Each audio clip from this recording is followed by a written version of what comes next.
Ваше Светейшество, какво е посланието, което ще отправите в така създалата си ситуация?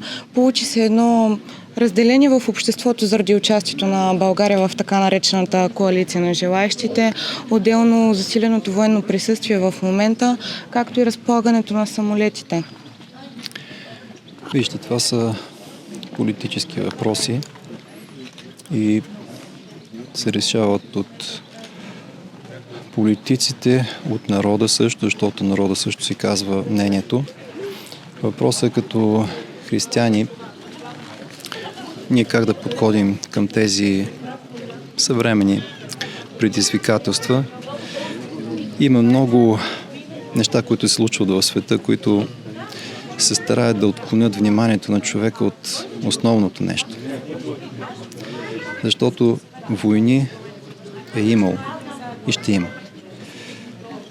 Проблеми е имало и ще има.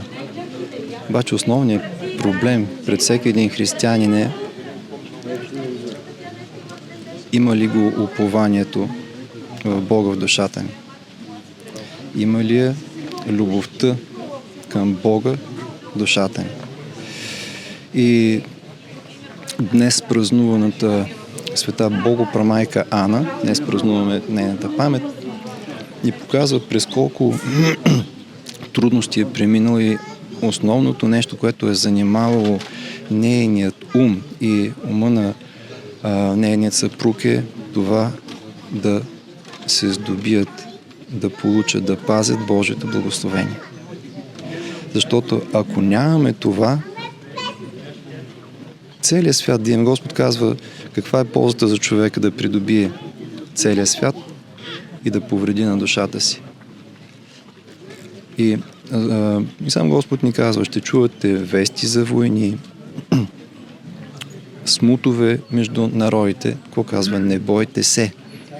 Но ако човек, който няма упованието и вярата в Бога, който не е изпитал на практика, че Бог има грижата за нас. Вижте, казва на светите апостоли, заради мен ще ви поведат пред царе и управници да свидетелствате за моето име.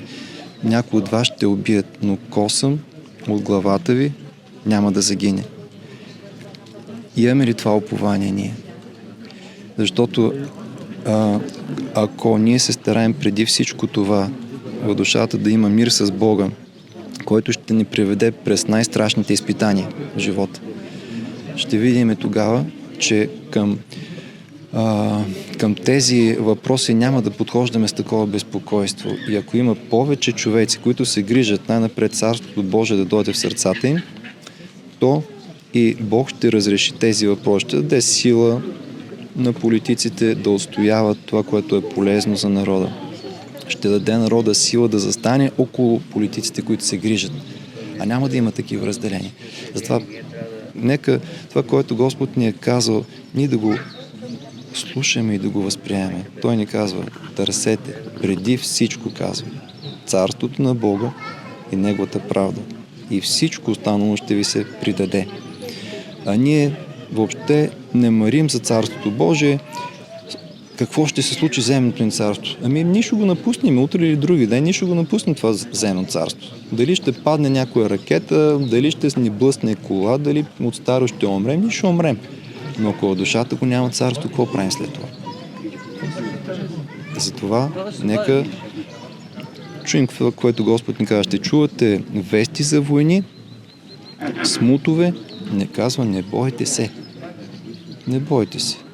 Нека да укрепваме във вярата. Това да търсим.